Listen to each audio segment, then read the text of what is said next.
Bonjour, bonsoir YouTube, non pam, c'est Dr. Matt.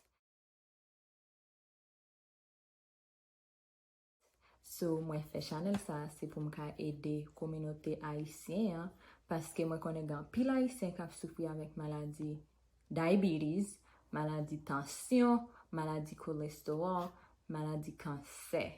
So, mwen fè chanel sa pou mka pote an pil informasyon sou manje, nak manje, en manje ki koz ou gen maladi sa yo, epi manje ou ka manje pou pa gen yo, sou poko gen yo. Epi tou sou gen ta gen el, koman ou ka fe pou amelyore el, pou l pa ven pi mal. So, mwen fè chanel sa, mwen pote an pil informasyon sou la sante, sou manje, an lot bagay ki vreman important, ke nou pa vreman pale de li nan kominote nou ak, se koman pou read labels, food labels, manje, label manje yo, lo al nan store, koman ka itilize yo, koman ka li yo, so ma pote informasyon sou sa tou.